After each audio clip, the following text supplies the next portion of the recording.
Foundations for prophecy. Also I heard the voice of the Lord saying, Whom shall I send? And who will go for us? Then I said, Here am I, send me. The throne of Elohim is the control center of the universe. The cherubim are the beings closest to him. They command the legions of angels. Since sin entered the world, cherubim have played an important role in Elohim's relationship with humanity. Thanks to prophecy, the veil that allows us to see the invisible and inaccessible world is lifted.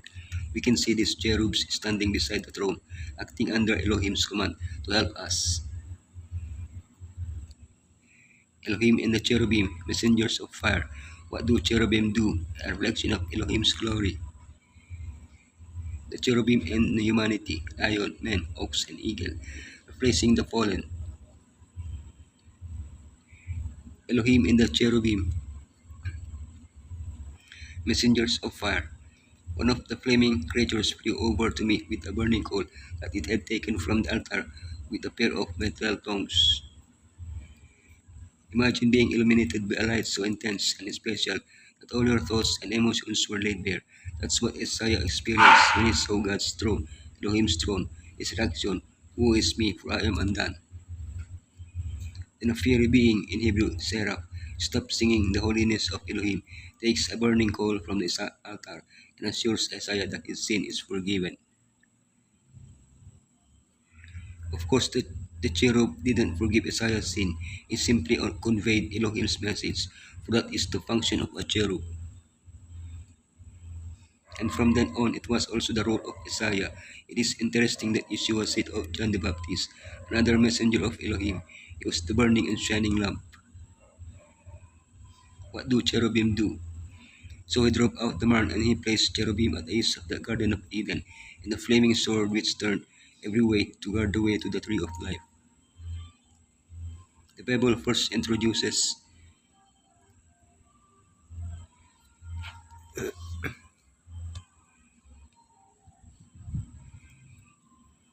what do cherubim do?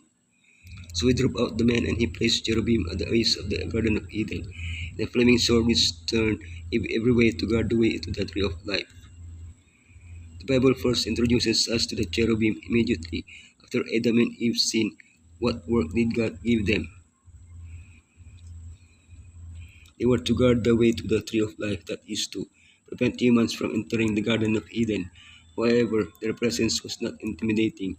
They made the gate of Eden a miniature representation of the divine throne. From His grace emanates. The word translated place, shakan, is used to indicate that Elohim dwells in the sanctuary. From this comes the word Shekinah, which designates the glory of Elohim manifested in the ark between the cherubim, which represented Elohim's throne. And what do they do at the throne? They worship and carry out Elohim's direct orders on behalf of those who will inherit in salvation.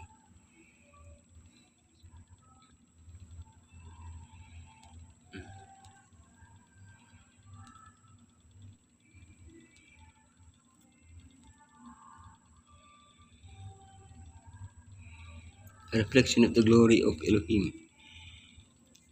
Before the throne there was a sea of glass like crystal, and in the midst of the throne and around the throne were four living creatures full of eyes in front and in back.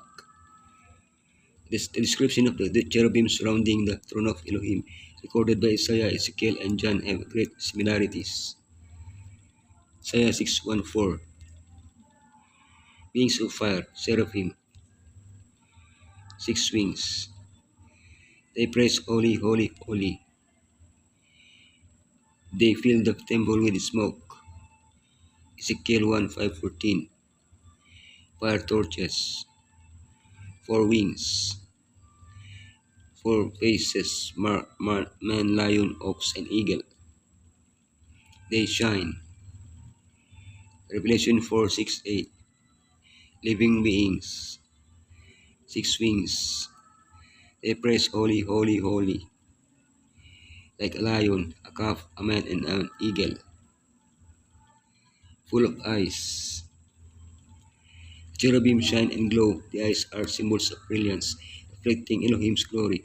All of Elohim's creatures were designed to reflect His glory. both human beings made in his image, the angelic beings who sit beside his glorious throne, the cherubim and humanity, lion, calf, man, and eagle. The first living creature was like a lion, the second living creature like a calf, the third living creature had a face like a man, and the fourth living creature was like a flying eagle. The description of the cherubim matches the set standards of the four main tribes that come on each side of the sanctuary. Judah, Issachar, Zebulun, Reuben, Simon, Gad, Ephraim, Manasseh, Benjamin, Dan, Asher, Naphtali. The New Jerusalem is described with the same layout, 12 gates, 3 on each of its 4 sides. Elohim wants to surround himself with his people, just as he is surrounded by the cherubim. Elohim wants us to dwell with him. This will only become a reality when Yeshua takes us with him at his second coming. But we don't have to wait until the moment to feel at the throne.